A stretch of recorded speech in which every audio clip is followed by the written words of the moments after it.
ယုံကြည်မှုဆိုတာတစ်ခါပဲရမယ်နောက်တစ်ဆိုတာမမျှော်လင့်နဲ့ဒါကြောင့်တန်ဖိုးထားပါရိုးသားလို့ခင်မင်တဲ့အခါဖြူစင်ခြင်းကိုအယောင်မဆုံးမိစေနဲ့ယုံကြည်လို့လေးစားတဲ့အခါယုံကြည်မှုကိုအလဲတောင်းစားမလုပ်မိစေနဲ့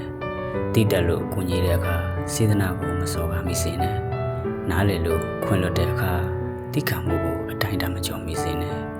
မျက်နှာလို့တန်ဖိုးထားတဲ့အခါအလေးထားမှုကိုဥပက္ခမပြုမိစေနဲ့တအုပ်နဲ့တအုပ်ပေါင်းသင်းဆက်ဆံကြတဲ့အခါယုံကြည်မှုနားလည်မှုဆိုတာ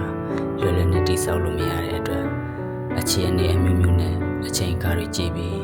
သူ့ဘက်ကိုယ်ဘက်မျှတွေ့ပေးမယ်ဆိုရင်အဆင်ပြေပြီးရည်ရှိပါမယ်ဆက်ဆံရေးတွေဖြစ်လာနိုင်ပါတယ်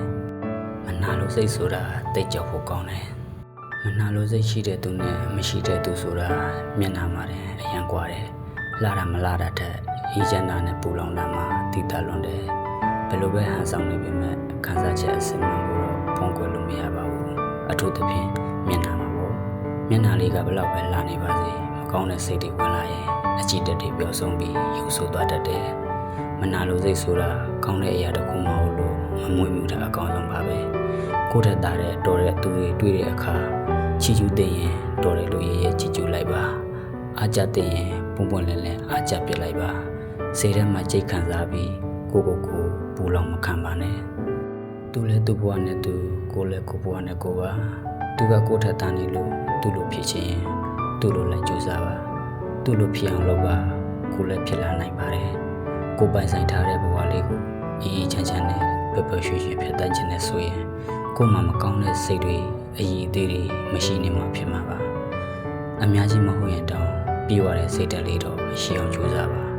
ကိုထက်တရင်မနာလိုတဲ့ဆိုတဲ့အရာကြီးကစိတ်ကိုတင်မကပဲလူကိုပါရုပ်ဆိုးစီတာမှုမထားတာအကောင်းဆုံးပါပဲ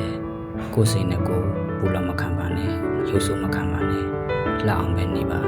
စိတ်ဓာတ်လှရင်လူကလည်းအလိုလိုလာပါလိမ့်မယ်လက်ရောလွှင့်ရင်တန်ဖိုးမထားတတ်တော့ဘူးလူကောင်းတစ်ယောက်မဟုတ်သလိုလူလေးမှလည်းမဟုတ်ပြန်ဘူးဒါပေမဲ့သိယူရှင်တော့တာမန်လူတစ်ယောက်ပါတန်တန်တလောက်ကူညီလိုက်တယ်တံပြန်ကျေးဇူးတရားတွေကိုမျှော်လင့်မထားဘူးအကောင်းဆုံးချစ်ပေးလိုက်တယ်ဘာမှမမျှော်ဘူးဘာကြောင့်ဆိုတချို့ကချစ်ချင်းမြတ်တာရဲ့တန်ဖိုးကိုမသိတာထက်တစ်ဖက်လူရဲ့တန်ဖိုးကိုမသိတာဒါကြောင့်လူတွေကိုတန်ရောစင်ရှိခြင်းထက်ပန်းတွေနဲ့စာအုပ်တွေကိုပူတွေ့တာမိတယ်သူတို့ကငါ့ကိုဘယ်တော့မှနာကျင်အောင်မလုပ်နိုင်တဲ့အေးချမ်းခြင်းတွေဖြစ်နေလို့ပဲအကျဉ်းစာရိတ္တမစည်းရစေနဲ့အကျဉ်းစာရိတ္တမစည်းရစေနဲ့ရှင်သန်နေရတဲ့မိမိတို့ရဲ့ဘဝမှာမထားတဲ့စိတ်ထားကြောင့်ဒုက္ခရောက်ရတာမနေတော့ဘူးသဘောထားမပြည့်တဲ့အတွေ့အကြုံမြင်မှန်ရတာမပြည့်နိုင်တော့ဘူးအလိုမကျတာတွေကြောင့်ပူလောင်ရတာမရည်တွက်နိုင်တော့ဘူးဘဝကချမ်းသာတင်ပါလျက်နဲ့ပူလောင်ဆင်းရဲနေရတာဟာစိတ်အနေထားမမှန်တဲ့အတွက်ကြောင့်ပါရှိခြင်းဖြစ်ခြင်းတာတွေများလာရင်ဘဝဟာကောက်ကျစ်တဲ့ဘက်ကိုမတိမတာထိုးရိမ်သွားတတ်ပါတယ်သူများကနဲ့ကိုကဘယ်လို့မှမတူညီနိုင်လို့မပြိုင်ပါနဲ့